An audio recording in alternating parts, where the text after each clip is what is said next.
Unspoiled Network podcast. This is Spoil Me, covering What We Do in the Shadows, Season 4, Episode 5, Private School. In this episode, everybody is sick to death of baby Colin Robinson, who is now sort of like tween Colin Robinson.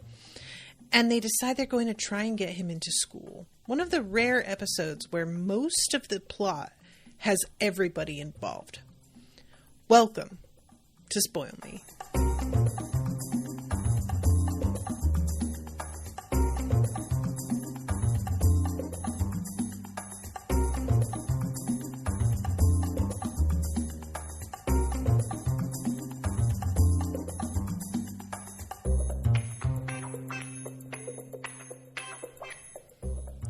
Welcome to the show, everyone. I am Natasha. Thank you very much to Max for commissioning this episode. What's up, Max?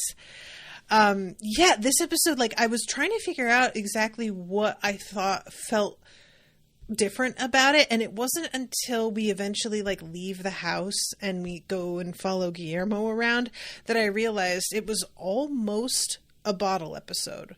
It was pretty much almost entirely took place in their parlor. And it's just very unusual to see the entire household working toward the same goal. Basically, usually we split off into our groups and everybody's dealing with their own little story of the week. But for the most part, everybody was banded together for this. So I find it kind of funny that they don't tend to work well together. And one of the few times that they really come together and agree we've got to do something about this is when there is an annoying fucking child in the mix. So we start the episode off with Nandor in his coffin. And there is this loud clunking sound as one of his suits of armor is knocked over. And he sits up, opens the top of the coffin, and there's sunlight streaming in. I really thought he was going to start to smoke or something, but he sits up and is like, Guillermo, is that you? And then little Colin stands up and he is wearing the suit of armor that he just knocked over. And this is when he runs off and runs directly into the wall saying, catch me, and just hits the wall and goes down. And guys, I really, I've talked about at other times some of my particular comedy weak points. And one of them is people saying things slightly incorrectly, which it just never doesn't make me laugh. I don't know what it is, but there are jokes that I can still literally imagine. I remember, and they make me laugh every time. For an example,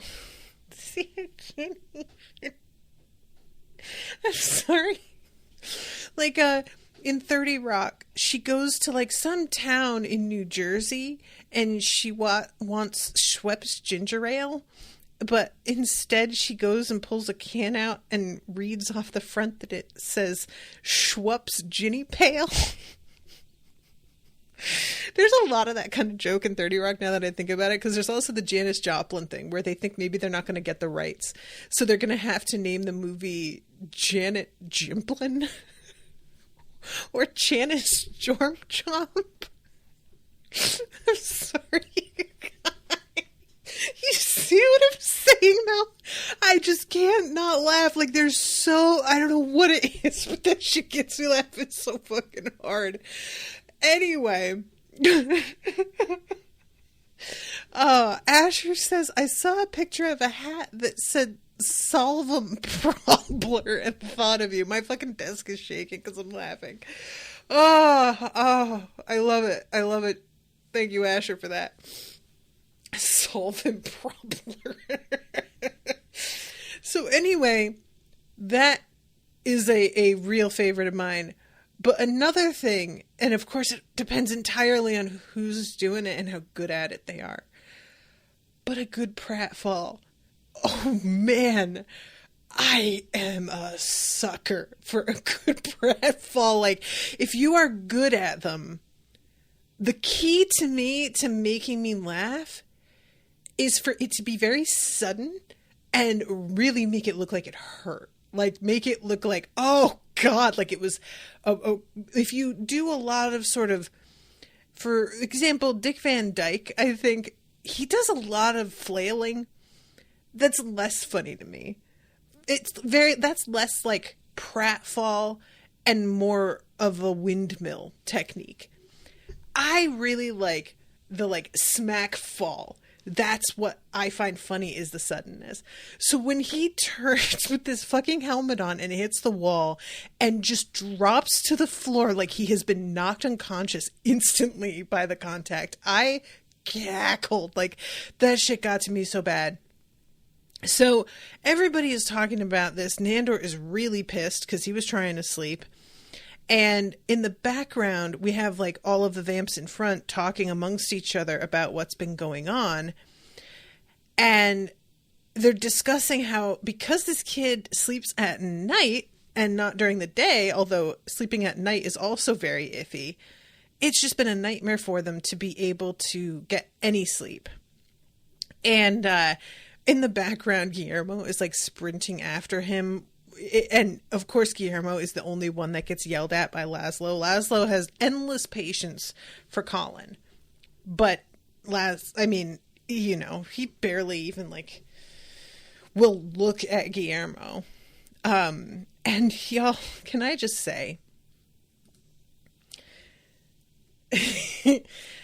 I think there was somebody in a chat at one point recently where I was talking about the difference between raising kids and having dogs, and how I acknowledge that it's, much more complex and difficult with kids. But having never had kids and also never having had a dog, I feel like now that I have them, I understand the deal with kids a little better. And I said, I'm sure that puppies are actually harder than infants, because at least infants stay where you put them. Once they start to walk around, that's just like all bets are off. But a puppy can walk from birth, like basically it walks around very, very quickly in comparison to an infant human. And therefore they can be so much more destructive, and they're very slippery. Like you'll think you've got them penned in, and they figure out a way out or around it, or knock a thing over, or just bash themselves against it so much that they move the whole fucking thing. Like, anyway, I don't think I have had this much sympathy for anybody in a minute, because having raised puppies, this is what it feels like. It's just endless putting out fires. I mean, very literally in this scene, Colin Robinson is like playing with some, I think like Hot Wheels or something, but he has lit the box on fire in the background, and Guillermo has to come out and put it out with a fire extinguisher. And Laszlo is personally like very glad that at least this kid doesn't seem to be a bore. But he says something about how he's not an energy vampire. And I really want to take issue with that, because I feel like this is really like energy vampire behavior. He's keeping all of you awake. He's running all over the house, irritating you every second.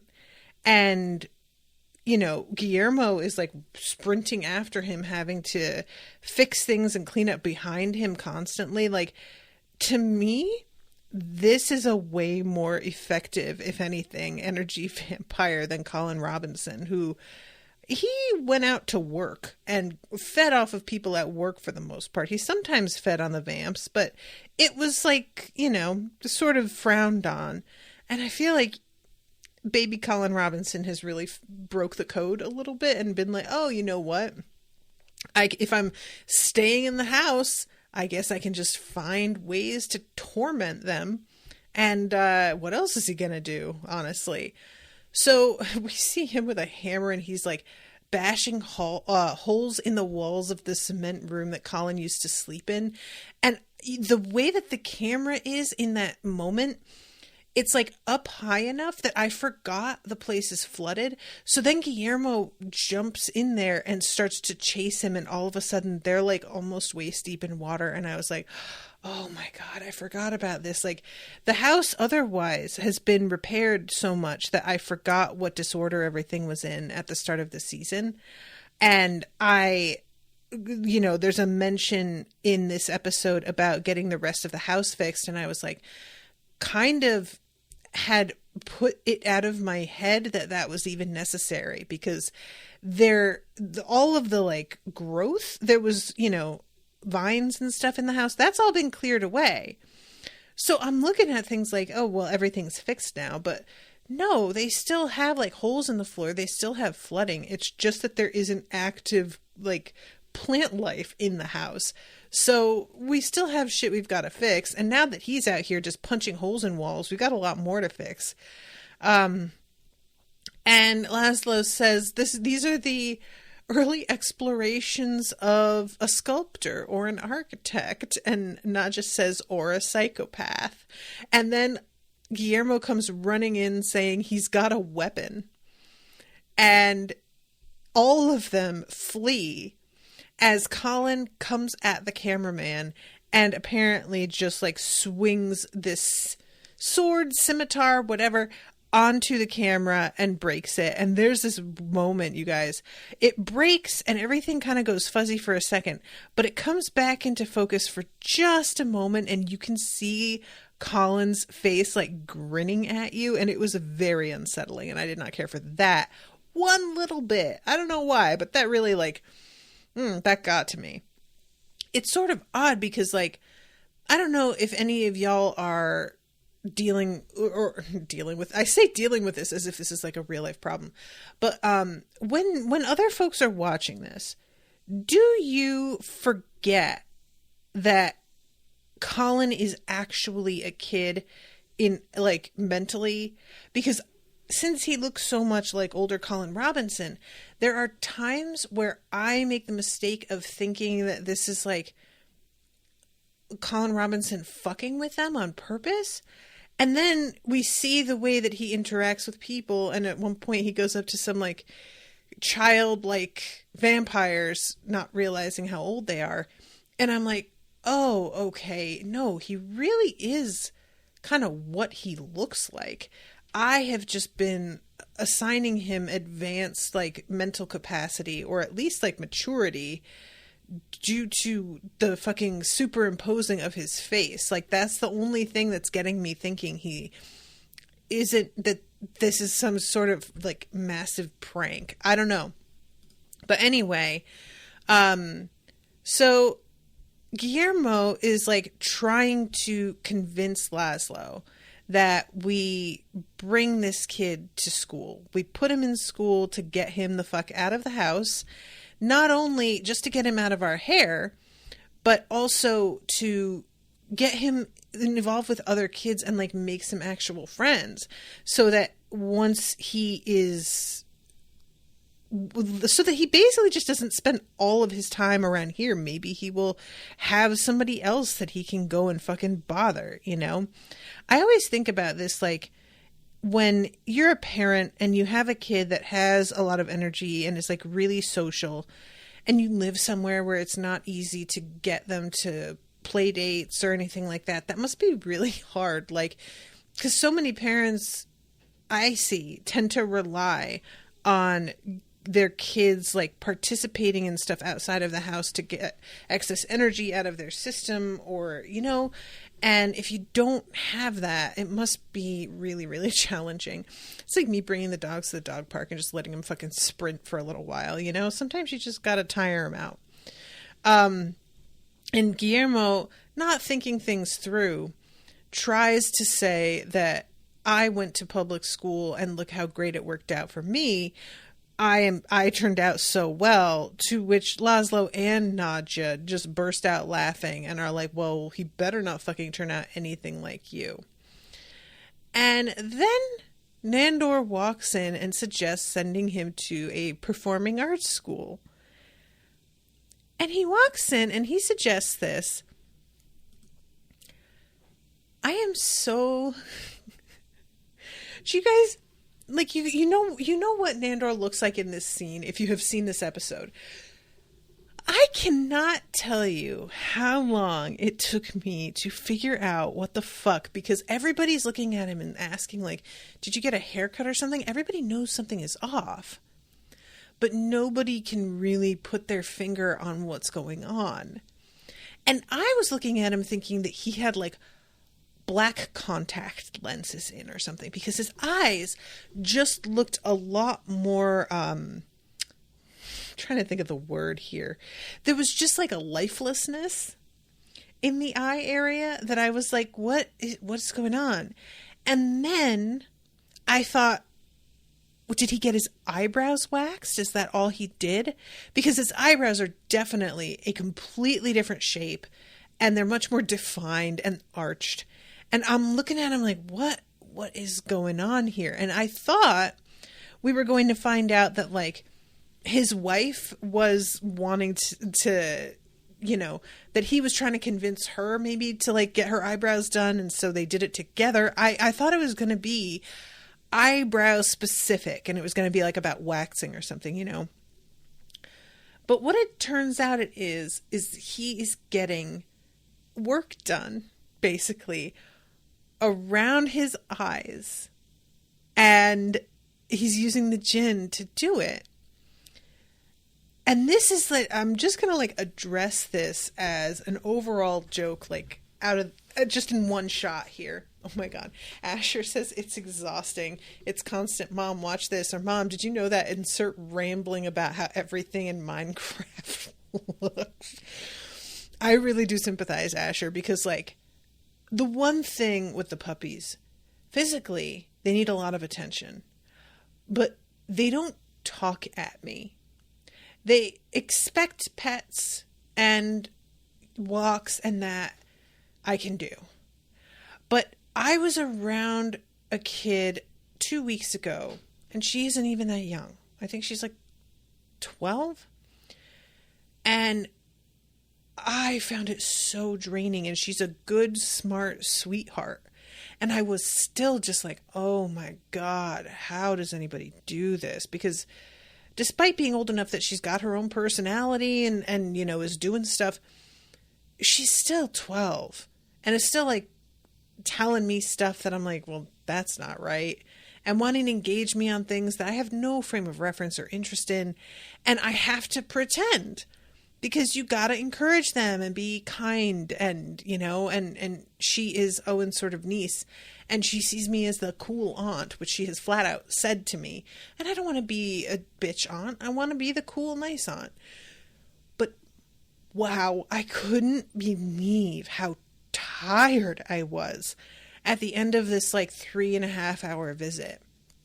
I genuinely like this kid, and I still was like climbing the walls wanting to get away from her at the end, because I just felt like I was it's its own very special type of labor that I feel is not acknowledged really in the way that it should be, because I personally find it like more draining by far than just taking the dogs for a walk or playing with them, or, you know, that stuff is fun for me too. That conversation with this girl, it's just not fun for me most of the time. Sometimes, yeah, but a lot of times it's effort. So anyway, I really feel for you on that, Asher. But anyway, so what I wanted to talk about with Nandor is the way that they start things off. They just sort of, you know, do the fairly subtle thing with his eyebrows and a sort of like eye lift and smoothing thing that it's all clearly makeup. But as time goes on in the episode, he keeps like going over to the gin and asking for more and more stuff to get done. And this leads this is the kind of joke that I feel like could easily have veered into territory of like being shaming toward women in a particular way. You know, like I feel like if it were handled by less competent writers. It would have just hit the wrong note. But instead, there's like no involvement of the way this sort of work tends to be used or looked at in Hollywood or anything like that. It is purely Nandor attempting to look younger and better for his wife, and the way that turns out. And every time that he wants to get like another little something done, he just amps up the fucking weirdness factor to his face by a little bit, so that the end of the episode, he is a horror show. Like, he looks like a painting, like he's a Picasso, you know? And I completely understand the pressures. I mean, I say this, I understand in theory the pressures that people in Hollywood are under, people who are in show business are under, to look youthful eternally. And I say that I understand the concept because I live in the world and I understand the pressures on women in general. But there's a whole different standard when you live in the public eye at all. Or if you're just somebody with money who's like in society, there's just a sort of standard. And I can't say that I really understand that, because I think that is at such a completely different, exponentially worse level that if I were to really understand what it's like, I would just completely lose faith in all of humanity.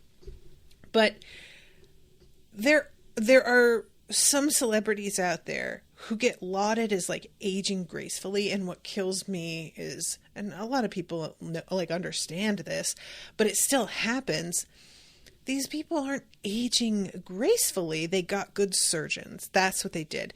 They got good surgeons, and they were restrained with how much they used fillers and how much they used Botox, and they allowed themselves to show certain signs of aging, but they were very cautious in how they went forward with their freshening up.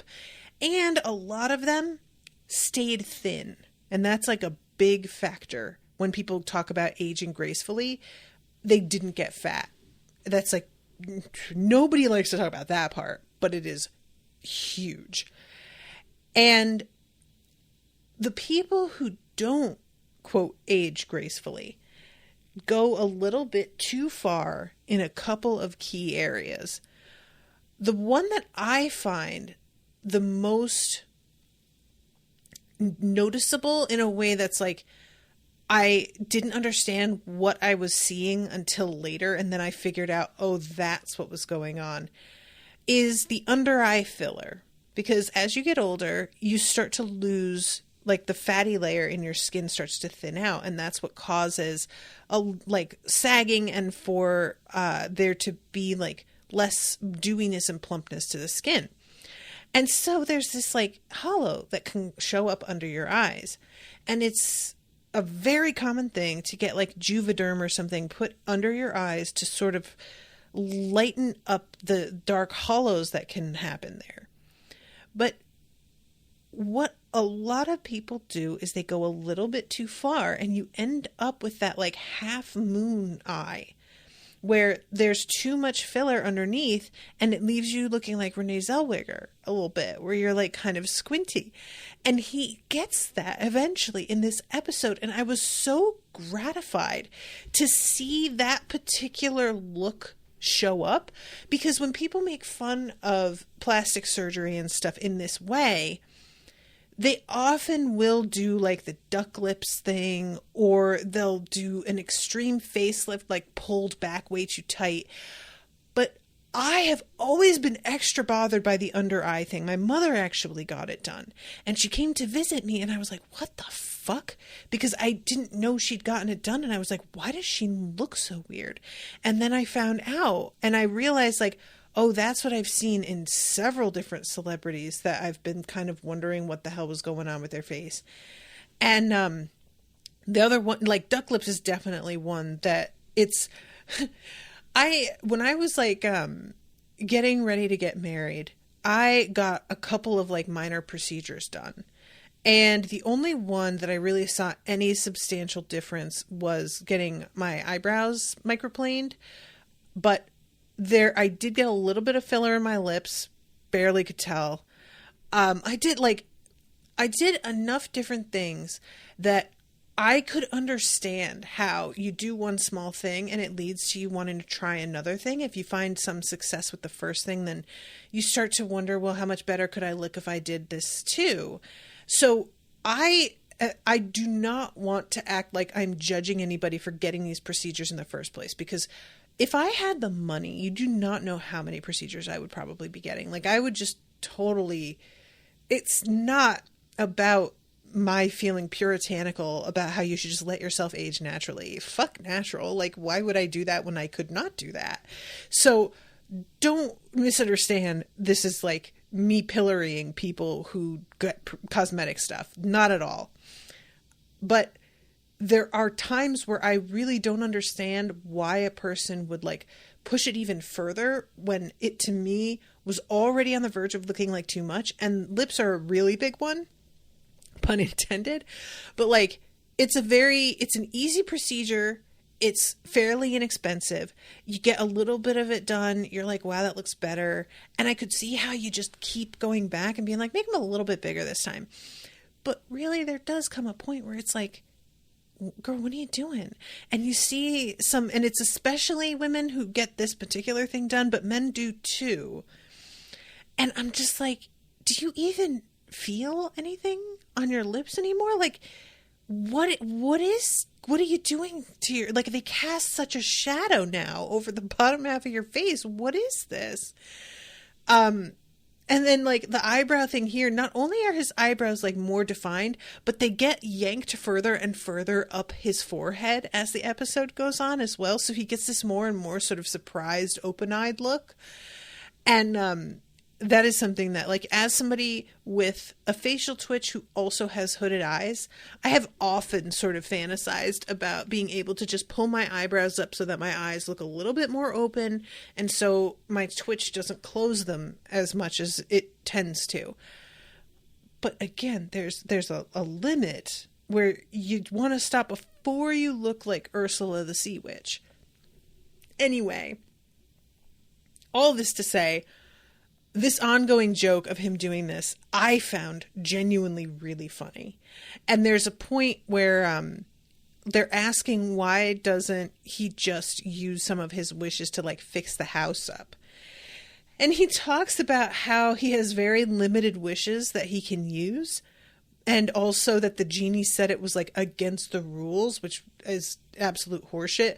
But he's not using one wish to redo his whole face. He's using a bunch of separate little wishes to reduce, wrinkles here and increase volume here. And I have to assume he used at least like 5 wishes on just his face and then like undoing it. So every time we see him as this episode progresses, he looks more and more completely inhuman after a while. And it is really great how subtle it is at first and how everybody is sort of wondering what's going on with him and not quite able to figure it out. And then as it's going forward, you're like, okay, I see now. So anyway, back to the school thing. We have this moment where they're talking about how much it would cost to send him to like a private performing school. And Guillermo is trying to say like, well, if we just do public school, it'll be free. And that's like something that we should definitely consider. And she says, I thought you were doing the accounting. Isn't the nightclub swimming in the trillions? And he says, no, we need that money to fix the house. And I wouldn't say trillions. No, definitely not. And he gives the camera this look and she asks, how much have we made this week? And he's just like, I have to, I really have to crunch the numbers. I don't know off the top of my head. And I started to sort of be like, okay, what's going on here? Because I said when he makes the deal, when he proposes that he be the accountant for the club, he had a very specific goal, clearly, when he asked that. And I said, is he gonna embezzle? And I think I said it didn't seem like something he would do. But I feel like at this point, he keeps surprising me where he will and will not go, where he draws the line.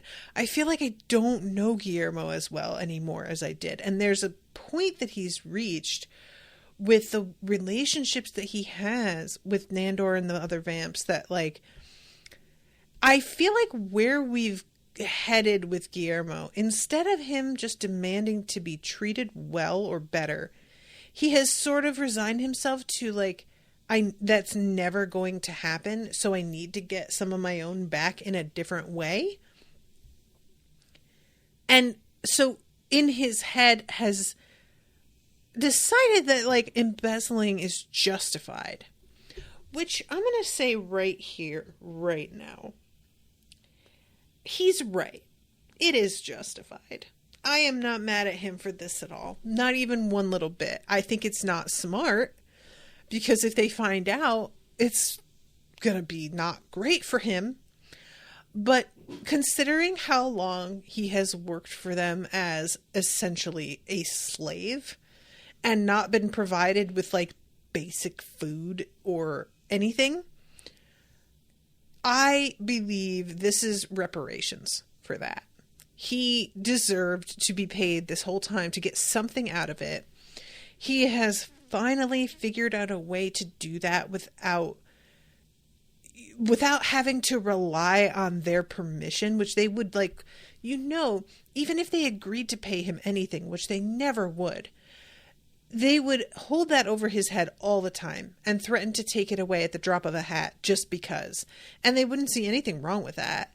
And I really like him deciding that he is just going to do what he needs to do himself in order to keep himself going.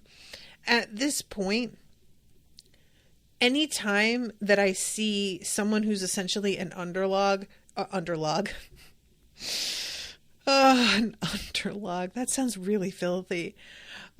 Anybody who's an underdog ripping off somebody who has more money or power than them, I am going to be cheering for that person. It's just pretty much where I'm at right now mentally. That said, there is a part of me that is like, you could also just bounce up out of this entire situation. That's really the key thing to keep in mind here, is that nobody is really making Guillermo stay in this household. He has left a couple times and comes back voluntarily because they have such a codependent, toxic relationship. And so that's the main concern for me, is like, he's like somebody who finds out that their spouse, if they're like in a monogamous relationship, their spouse is cheating. And so rather than like ending the relationship and saying, I'm not tolerating that sort of treatment, they decide they're going to go out and also cheat. And that's just like what their spouse deserves and they aren't allowed to complain. And rather than going out and like doing what they want to do because that's genuinely what they want and enjoy, they are exacting revenge in their actions. And it's still kind of about the other person and not about what's right for them. So I think that this is like as good as it's going to get in terms of him regaining some of his self-respect, but I do not think that this is actually addressing the issue, which would be to just leave and get the fuck out of this. However, it is really fun. Like the way it all gets set up, he uses some money to bribe one of the teachers from his old school for a fake transcript at the end of the episode. And then he's like talking about what time it almost is. And he looks at his huge gold watch and the camera zeroes in on his sneakers as he's walking away. And I think they're Jordans. And then he like takes a Hummer to his neighborhood. I think it's a Hummer. Again, I'm just saying things that are expensive. Genuinely do not recognize them on site. I am just not the type of person who like knows expensive stuff by brand on site. I can tell when something's expensive, and that's why I fucking have expensive taste, because usually things are expensive for a reason. But I cannot tell you what brands anything are. So he rolls up to this apartment and you see like all of these different appliances being unloaded and brought up the stairs. And then he hands his mom, like, I think it's his mom, or is it his abuela? I can't remember now. But he hands her like a wad of cash and he's hugging her and he sees the camera on him and is like, oh, fuck. And he comes over and he tries to bribe the camera guys who do not go for it, which I think is smart. But also, I definitely would have taken that money because honestly, you guys, who doesn't need money? Like, just, you know, come on, I would just have taken it. I just would. And he seems very, like, uncomfortable with the fact that they didn't take it. But then at the end of the episode, when he goes and, like, drops money off with Nadja, she opens up this, like, this fake drawer on the wall, and there's all this cash that she has just dumped in there. And at first I was like, well, of course he's giving the like weekly take to Nadja, but she's not doing anything with that money. Like, it looked like she put everything he gave her in there. I can't tell, like, she's clearly doing something shady because she tells the camera guy, if you tell anybody about this, I will kill you and I will kill everyone you love. And then I will invite people to your funeral and I will kill all of them too. But I couldn't tell exactly what the long-term plan was here. Is she just hoarding money for her own reasons? Or is this like where she's keeping the money they're making? The whole thing just felt really like, I wasn't totally clear what she's up to here, but whatever it is, she's got a whole lot more money in there than Guillermo has been taking, definitely. And I want to say that, like, I'm worried Guillermo's going to get caught, but if I'm being perfectly honest, I don't think that these vampires will ever double check his work, ever. I don't think he's in any danger of being caught. They just don't pay attention to shit. They don't. They are always like leaving anything that feels menial to somebody else to deal with. And I think they would just believe anything that he said to them because they don't consider him smart enough to like do something and get one over on them. So anyway, I really want to know though, because like him taking money, I get what he's after. I know what he is doing because he hasn't been paid this whole time and he's like resentful and he's trying to make something right in his own mind. What does Nadja want the money for? What is she planning or going to do? Like, that's my question. If she's hoarding this for herself, it's got to be for something specific, I would think.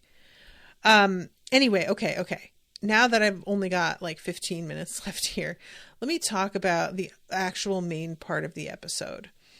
And what we have is this interview by the headmaster, I guess, or maybe head of admissions. I don't even remember what his like title is, but the neighbor guy that they had they did too many, what do you call it? Oh my God, you guys, I'm so sorry. Hypnotizings. Is that the way I want to? Mesmerizings on him and like broke his brain way back when. And they went to Atlantic City with him. He comes in and when he hears that they're going to be sending Colin Robinson to a school, he puts forth his school that he used to go to, which Laszlo immediately takes as gospel that this is the best school because he has, for some reason, a lot of respect for this guy for reasons that are unclear to me. So he says, yeah, I'll definitely get in touch with them myself so that I can put in a good word for you. And the guy who comes to interview them, this actor is familiar, but I could not put my finger on what I knew him from. You guys, I'm going to tell you something. What winds up happening with this guy genuinely bummed me out because I liked him so much. And then everything goes so wrong. And I was just like, oh, come on. Really? Like, this guy seems cool. So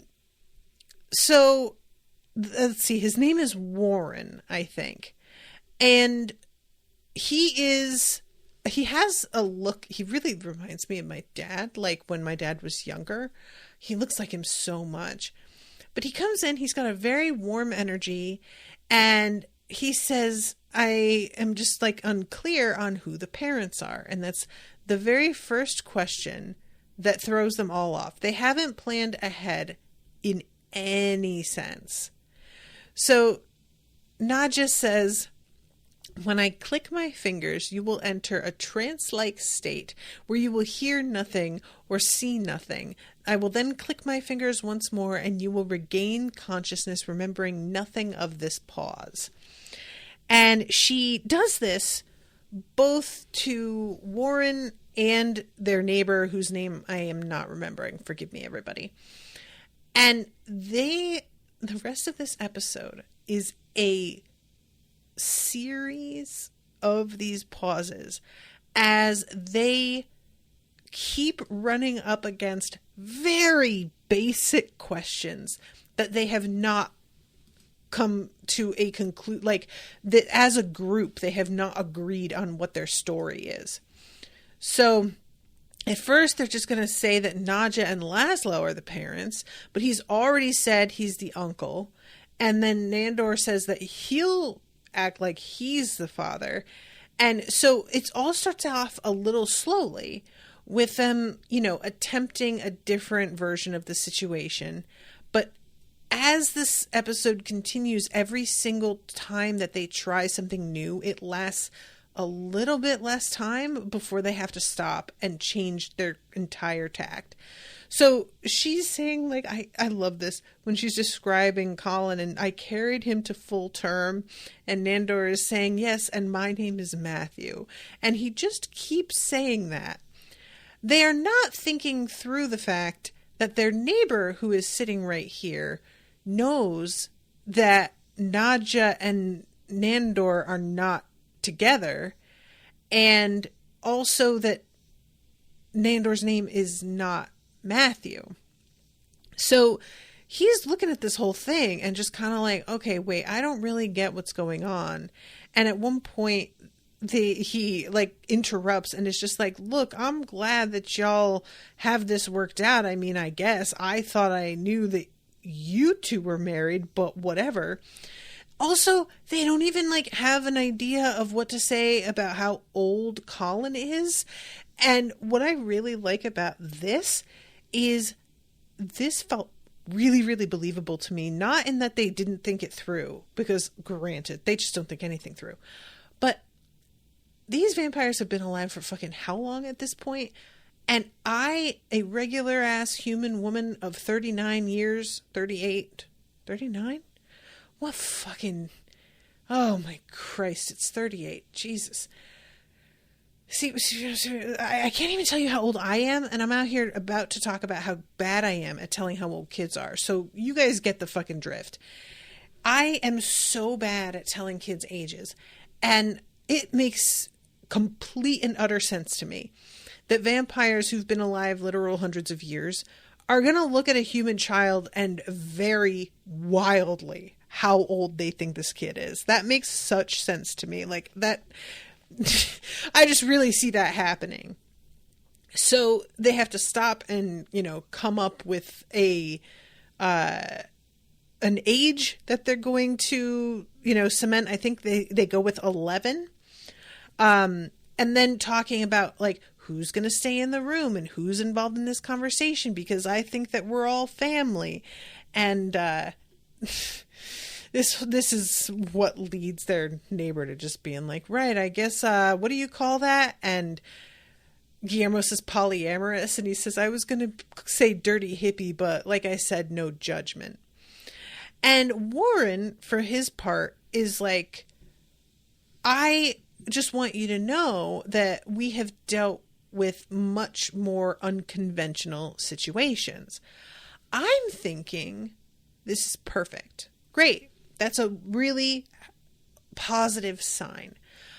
What Nadja takes from this is we are not unconventional enough. She thinks this is him hinting. And this was very unexpected because, like, I had kept, Nadja's, like, way of moving through the world. I give her credit being the level-headed one a lot of the time over the other two, which I stand by, but she has her own very bizarre takes. And the way that she interprets all of these different conversations that they wind up having, every single time she thinks that he is, like, hinting at something else that he would rather be seeing, when I think he's just setting them at their ease and trying to really emphasize to them that they have this figured out, and or not that they have this figured, that they understand the situation and that they're no strangers to unconventional relationships or households or whatever. But the fact that, like, at one point he mentions a celebrity, and I think he's just trying to sort of, maybe do a little bit of, like, impressing the parents, and this is why you should send your kids here because we have so-and-so's daughter. She thinks that this is him hinting that they would do better if they were also connected to a celebrity. And I'm not saying that that isn't also true, but I don't think that's what he meant when he was talking about this. So she keeps, like, there's a perfectly good situation that I think was working in their favor, and she keeps hitting the brakes and then reorganizing everything totally unnecessarily, in my opinion. And in between all of these moments, there's the snapping of the fingers, the pausing, and then them coming back to consciousness. And this admissions counselor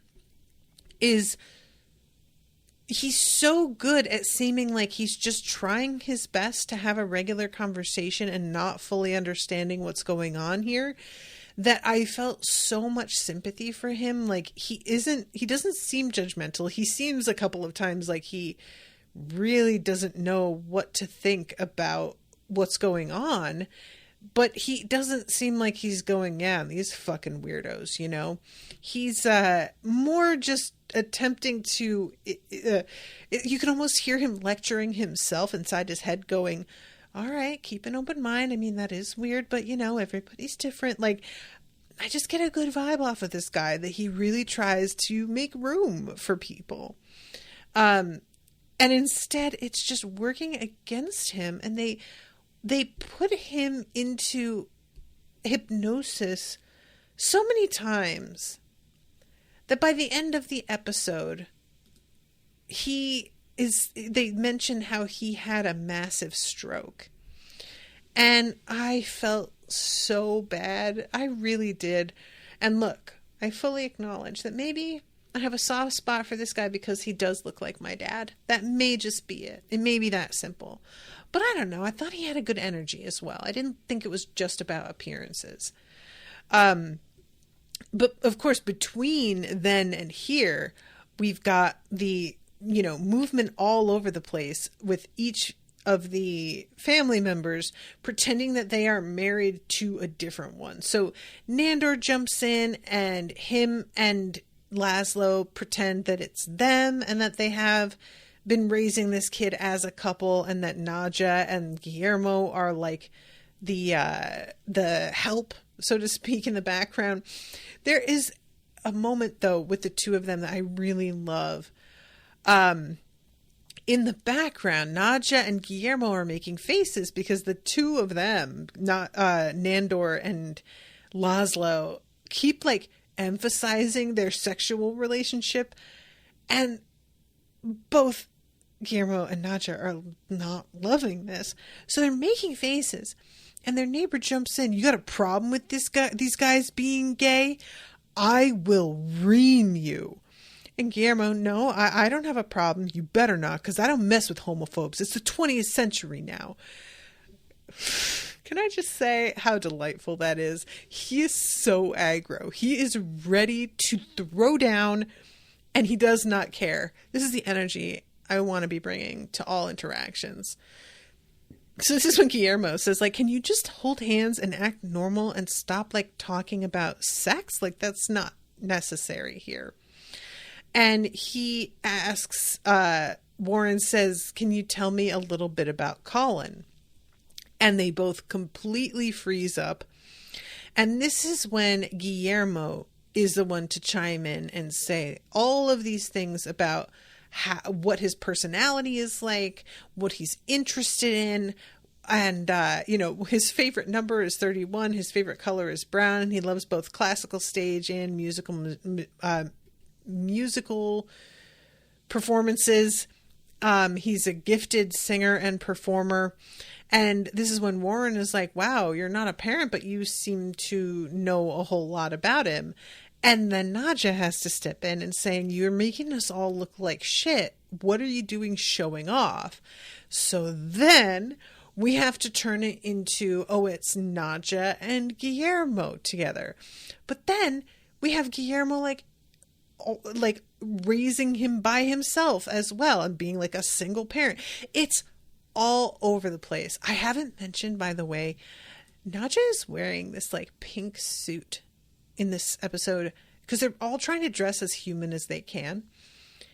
And her suit is very like Professor Umbridge, but in a way that isn't quite so... I think the joke is supposed to be that it's a little bit too small for her. Like it's short in the arms and maybe a little bit tight, but I thought she looked great in this outfit, honestly. Like, y'all know I'm a big sucker for pink. I love me some pink. And while I don't think pink is really her color, she doesn't look amazing in it. The overall style of it, I wasn't mad about. It's really giving like the Chanel suit that your grandmother had hanging in her closet for special occasions kind of thing. But anyway, yeah. So they get some dude in here and he is from, what is it? Pranksters? He's from some show that I had never heard of. And he did not ring any bells for me. Is this somebody that you guys know? Those of you listening, like, he says who he is and what he's from, but like I said, just nothing. And he has been told apparently that this is for SAG. And he starts sort of like putting his foot in his mouth a little bit. And eventually Laszlo just reaches over and snaps his fucking neck entirely. And then says, prick was getting on my nerves with his jibber jabber. We'll drain him later. So at this point, Guillermo comes in and says, hold on. As long as we've got them in this position where they can just be frozen and forget everything, wouldn't it just be easier to hypnotize him into allowing Colin into the school without all this play acting? Which I love this so much because of what the writers are doing here. So he says this thing, which I am certain a lot of people in the audience are also asking, but which I will be perfectly frank with y'all had not occurred to me because it just didn't. I'm too involved in what we're doing here. I'm not thinking about the other options we could have gone with. But I bet there were other people who thought of this. So he says this thing that you think might just solve the problem. That might be it. Maybe they just didn't think this through. But when he says it, the reaction that Nadja have is one of such utter disdain and disgust. She says, did this bitch just say what I think he said? Are you off your tits? Is what Laszlo says. We are in far too deep now, baby. The only way forward is to stick to the plan.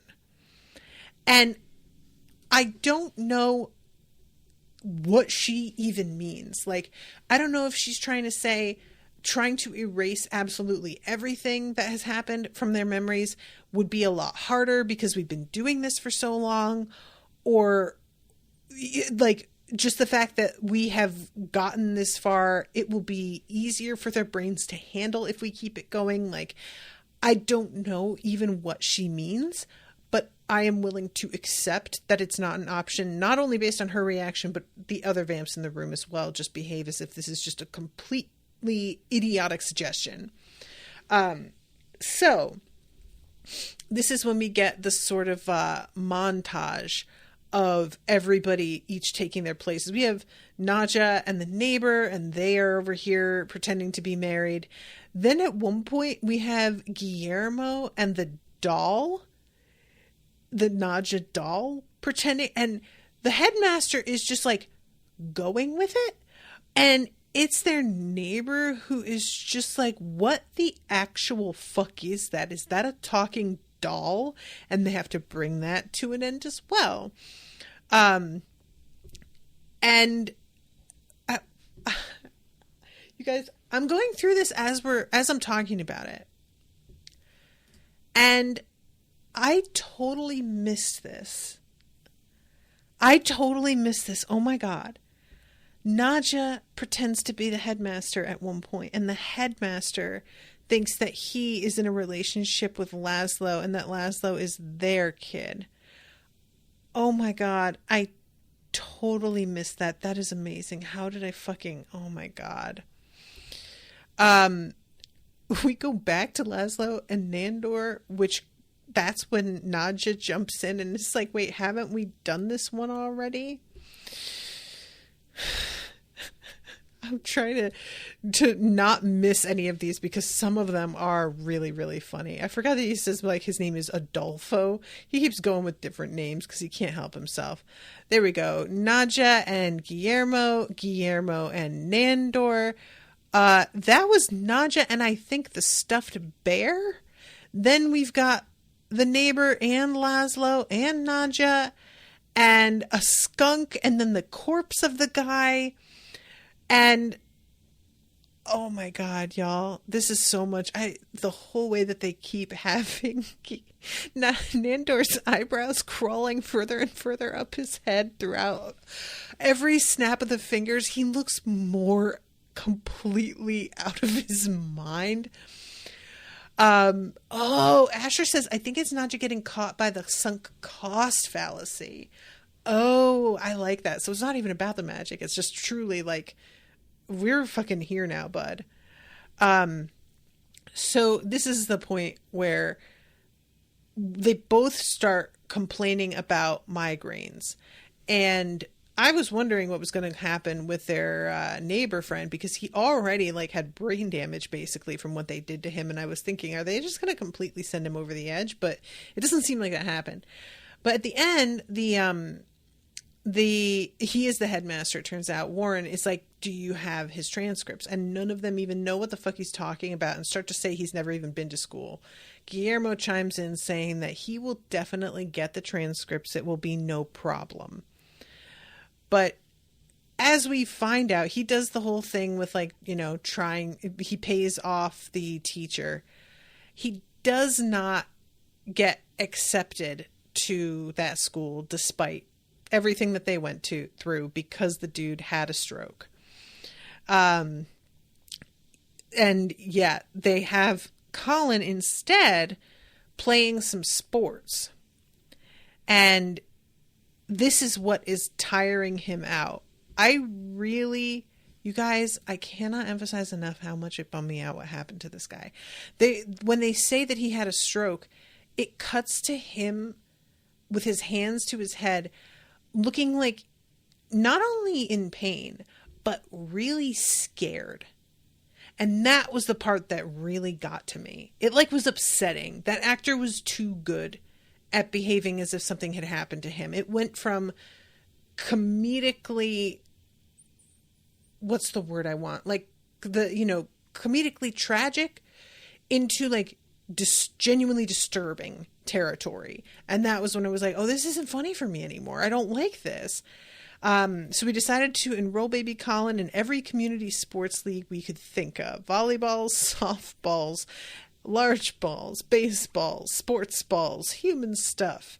They're obsessed with balls. And this does indeed wind up sort of doing the trick to at least get him out of the house and tired out enough that he is not driving them fucking batshit when he's at home. And as somebody who has been taking my dogs to the dog park or, you know, to the doggy daycare in order to get them worn out so that I can bring them home and just let them pass the fuck out, can I just say amen? Like, yes, this is what you've got to do. Oh my God, the fucking face Nandor has by the end of this. I have been completely ruining my life and my face. What is ironical is that I was only doing this to make myself look better for my wife, Marwa. This was for her, not for me. We don't see her this whole episode, by the way. So the Jinn says, do you want us to go back to the very beginning? And he says, yes, please. Camera pans away and pans back. Thank God. Looking at his face was stressing me the hell out. He looks so much better. Oh, man. And Laszlo passes him in the hall, and he tells Nandor at this point, no more of the face stuff. You look fucking insane, even though he is back to normal, which is just very mean-spirited, sir. But I almost think that he's serious and that he just wasn't clocking things. So yeah, that's the way the episode ends. I talked about the post-credits thing with Nadja and the money already, so I feel like I'm good with that. But yeah, this episode was like all over the place, you guys. It was like stressing me out. And I'm just really sad about that poor headmaster, poor guy. Just makes me sad. All right, everybody. Thank you all again. Thank you to Max for commissioning this. Appreciate you a lot. And until next time, toodaloo, motherfuckers.